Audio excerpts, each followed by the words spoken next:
As we sit here today, we've got a handful of units open. We've got Hyde Park, West Chase, West Shore, inside the Amalie Arena, Wiregrass. We've got Sarasota and Seminole and Clearwater Beach at construction phase. We have deals done in Oviedo and Gainesville and Winter Park, close to deals in downtown Tampa, Lakewood Ranch, Trinity, etc. Where are we going? The goal is to conquer Florida. That's our first phase. That's to do 36 units, give or take, in the state of Florida, cut up in 6 regions. We'll have 5 or 6 regional managers that oversee those 36 units. And once we conquer Florida, so to speak, in our phase 1, we've got proof of brand, proof of concept in 36 different markets. Really strengthens our overall cause and gives us the momentum to go into phase 2. What's phase 2? That's going into the Southeast development. That's going into potentially franchising, selling area development rights, picking out key markets that we want to expand our brand into. But by doing the 36 units, it gives us the infrastructure and the resources, the collective wisdom, the track record, the mistakes that we learn from, the team, the corporate team that launch from to go into that phase 2. So right now, all focus is on conquering Florida, getting the focus on 15 nailed in so that we're healthy financially. That gives us the bullets and the firepower to execute the 36 units. So we have learned a lot along the way. We have grown as individuals, but also as a company. You know, from the technology we brought in to the different systems in place to the different procedures. From day 1 until now, it's day and night. It's hard to choose which store opening is my favorite. From 2011 Hyde Park till Wiregrass, we've come a long way, but we've learned so much from each opening. We've gotten better from each opening that we've done. It's really hard to choose just one. You know, each of them with the different people, the different teams. We've taken away a lot from these past 6 years that kind of help us look forward to the next ones. Wiregrass, it was one of the ones, but pretty much, you know, we got to see how strong we was, how much people really wanted. It also put us in a position for the company to focus on stuff we needed to adjust and change if we're really serious about growing. When looking for Irish 31 team members, we look for charisma, we look for ambition, a drive that can work either in the front of the house or the back of the house and potentially grow with the brand in the long run. I believe our team members see in our leaders that we genuinely care about our guests and that it really does matter about our standards and the satisfaction of our community, and we really set that example and they see it every day. Currently, Irish 31, believe it or not, is the fastest growing Irish pub in the country by unit count and every measurement that you want to gauge us by, which is something we're proud of, but relatively speaking, we aren't close to achieving what we set out to achieve. Where are we going?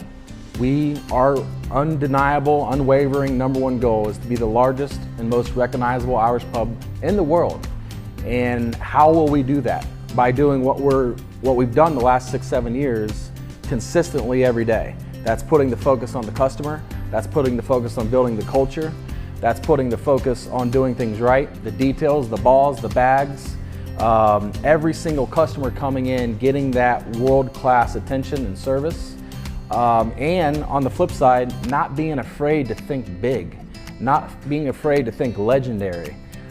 Somebody is going to create the first Irish pub brand that is nationally recognized and recognized on a world scale that you can find in every neighborhood in America and throughout the world. And Irish 31 will be the concept that fulfills that niche. And why is that end result important? That end result is important because it'll create the platform, an undeniable platform and mouthpiece for us to carry out our philanthropic goals while impacting and creating value for our staff, allowing our staff to create a livelihood and a career that is sustainable, that they are proud of, that's tangible, that can impact their families for many generations.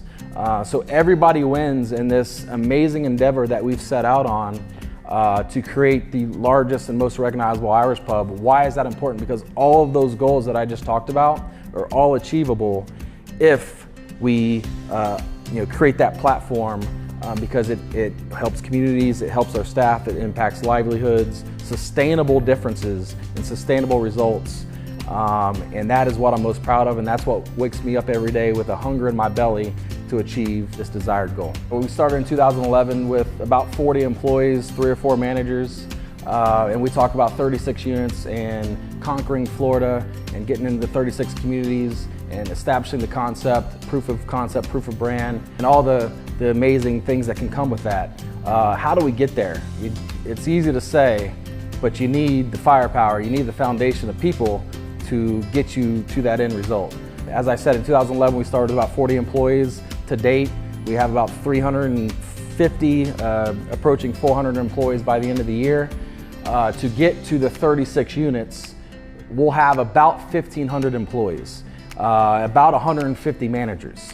So how do we do that? It's a consistent, continual process to identify all-stars, to groom them, to provide them the training and provide them the resources to be able to execute our game plan. So we need people simply to step up. We need all-stars to be groomed within this organization. We need to identify all-stars outside the organization, and collectively we've got to find 150 managers, and that's just for the state of Florida. That's just for phase 1. I started working for Irish 31 4 years ago.